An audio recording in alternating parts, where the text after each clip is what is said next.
Are resentments really that bad? Good morning, everybody, and welcome to the Recovery Classroom. My name is Drew. I am alcoholic. Today, I'm a recovering alcoholic and apparently a timber mill operator and a lumberyard person.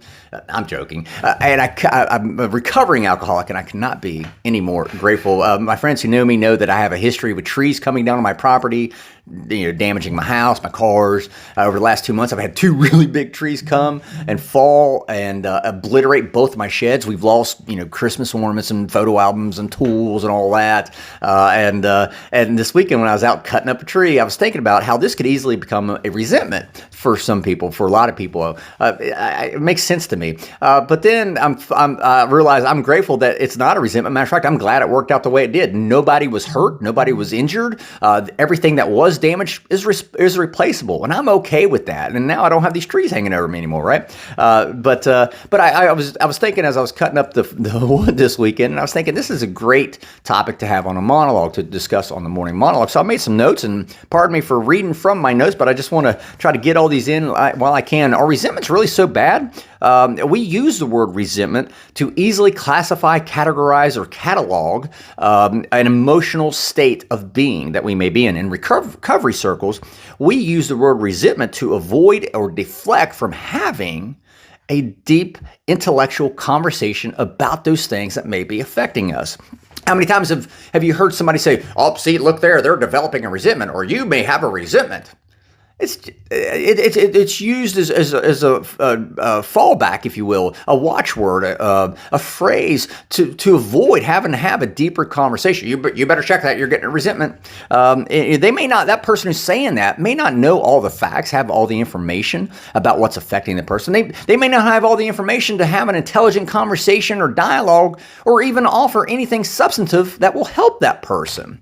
And this mindset of just resentment, just bundle it up and call it a resentment, and you're going to drink again. This mindset is prevalent in a lot of AA meetings that I've been to. The resentments are bad, they're evil, and you're going to drink again because of resentments. That's not true at all. I don't believe that at all. I don't believe I'm going to drink because of resentments.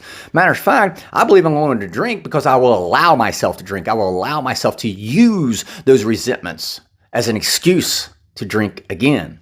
Fortunately, I don't want to drink anymore.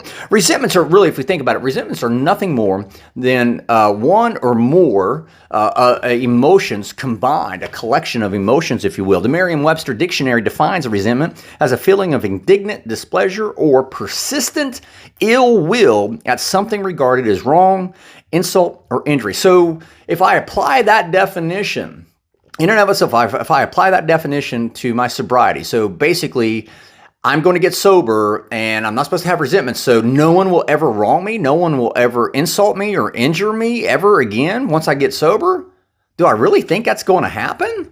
No, of course not. I may be feeling, if somebody wrongs me, sure, I may be feeling natural emotions that are natural. It's what I do as a result of those emotions that can get me into trouble. And I've said this forever. It's not feeling the emotion, it's what I do as a result of feeling that emotion. So I may feel anger at somebody who wrongs me. I may feel upset or disappointed that somebody, injures me, or I may feel hurt that they injure me.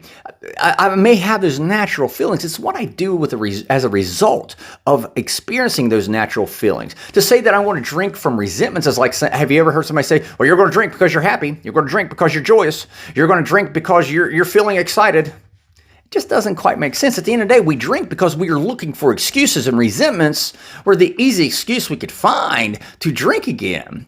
Resentments don't automatically equate to drinking. It's what I do as a result of those resentments and those emotions. And I remember, I've shared this before, how my baseball team would win a game and I'd want to drink. I wanted to drink just because the sky was blue, just because it was sunny outside. I was looking for any and every excuse I could find to drink again. It's not the emotion that we feel from the resentment. It's not the emotion that makes us drink. We allow ourselves to drink. We make the choice. We hit the screw it button and we just go off and drink. I wanted to drink when I was happy. I wanted to drink when I was sad. And in recovery, we tend to think that resentments automatically lead to drinking. That's just not the case. Emotions are perfectly natural that we feel. It's what we do as a response to those emotions that can get us into trouble. However, there's more to this that I want to share, and I will share this in the next monologue, how resentments can actually be a growth opportunity. With that being said, I'm out of time. Thank you guys for letting me come in and share 5 to 10 minutes of your day with you. This, you guys absolutely keep me sober, and I cannot be any more appreciative. We'll be talking again soon. Remember, guys, you can't get drunk if you don't take the first drink.